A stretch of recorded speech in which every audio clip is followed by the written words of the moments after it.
My name is Tabitha Mounteer. I'm a nursing student at the University of South Alabama, and today I'm going to be demonstrating doing a central line dressing change. So first, let me scan my room.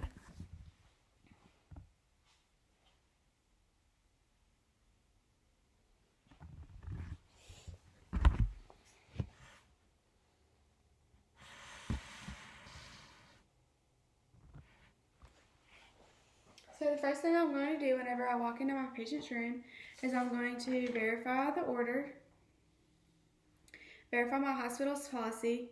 I'm going to verify that this is the correct patient using two patient identifiers. So this is Jaguar Jones, date of birth 08/25/1963, 08/25/1963. I'm also going to note that on the patient chart and on the patient armband that there is an allergy to penicillin. Next, I am going to perform hand hygiene. I would gather all of my equipment, and then I would explain the procedure to the patient and provide privacy.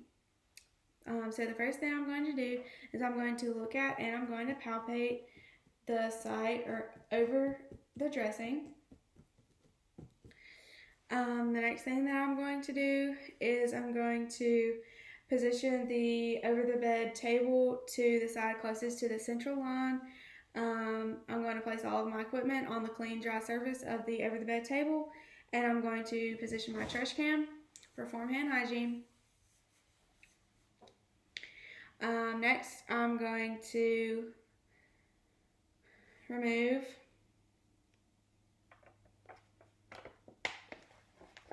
the kit out of the plastic, and I'm just going to move all this stuff out of the way to give myself room. So I would open the first flap to expose my mask. So I would again perform hand hygiene. I would don my mask, don my goggles, and then I would assist the patient in donning their mask. Next, I would again perform hand hygiene, and then I'm going to apply clean gloves.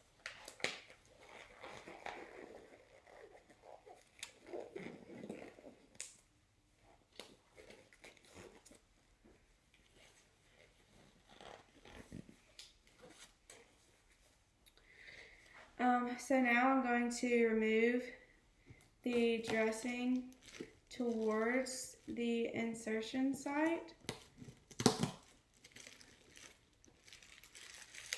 And then I'm going to look at the catheter, the insertion site, and the surrounding skin, and I'm going to assess for signs and symptoms of complications. And if a culture was needed, I would obtain it now.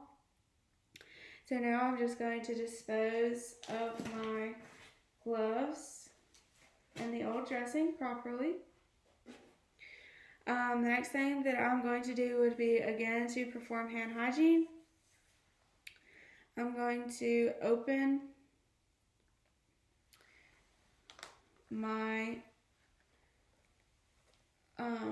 sterile field using sterile technique, and then I'm going to again perform hand hygiene. I'm just going to go back here to apply my sterile gloves since I don't have enough room right there.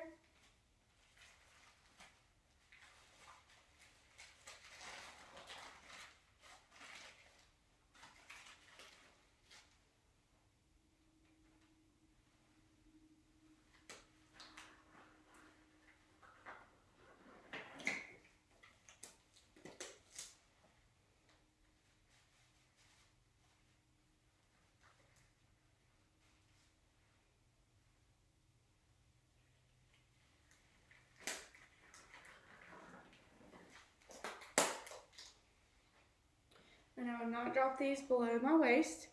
And then I'm just going to arrange my supplies on to the sterile field, staying well within the 1-inch border. So the next thing I'm going to do is I'm going to take the alcohol prep and I'm going to clean in a circular motion around the site, never crossing over the same spot twice.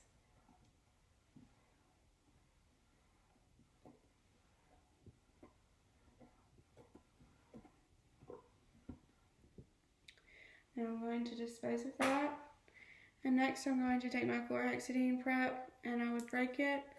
And then I'm going to clean vertically, horizontally,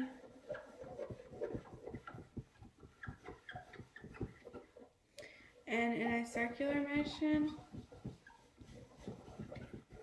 And I'm also going to clean the catheter itself.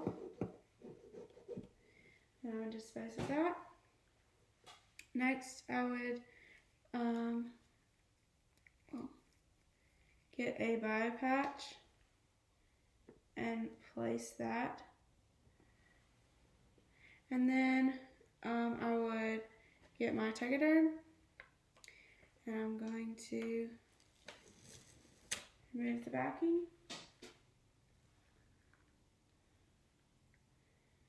And I would place this with the insertion point in the center and make it as smooth as possible.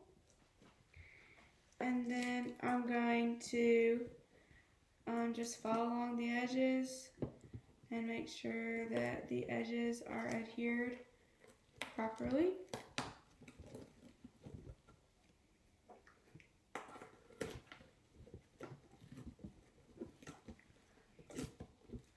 And then I'm going to tear this off and I'm going to save this label.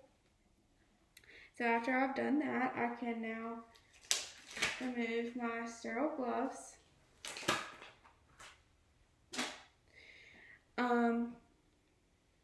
And then I would perform hand hygiene and I would remove my mask and discard, as well as remove the patient's mask and discard. And then I could take a pen and write the date, time, and my initials on this label and adhere it to the edge of the dressing. Next, I would perform hand hygiene. I would dispose of all of my supplies properly. And then I would have to go and document. So I would document if there was any drainage, the amount, the characteristics of the drainage, if a culture was obtained, how the patient tolerated the procedure, the type of cleanser used, the type of dressing that was used. I would document the date, time, and also my signature.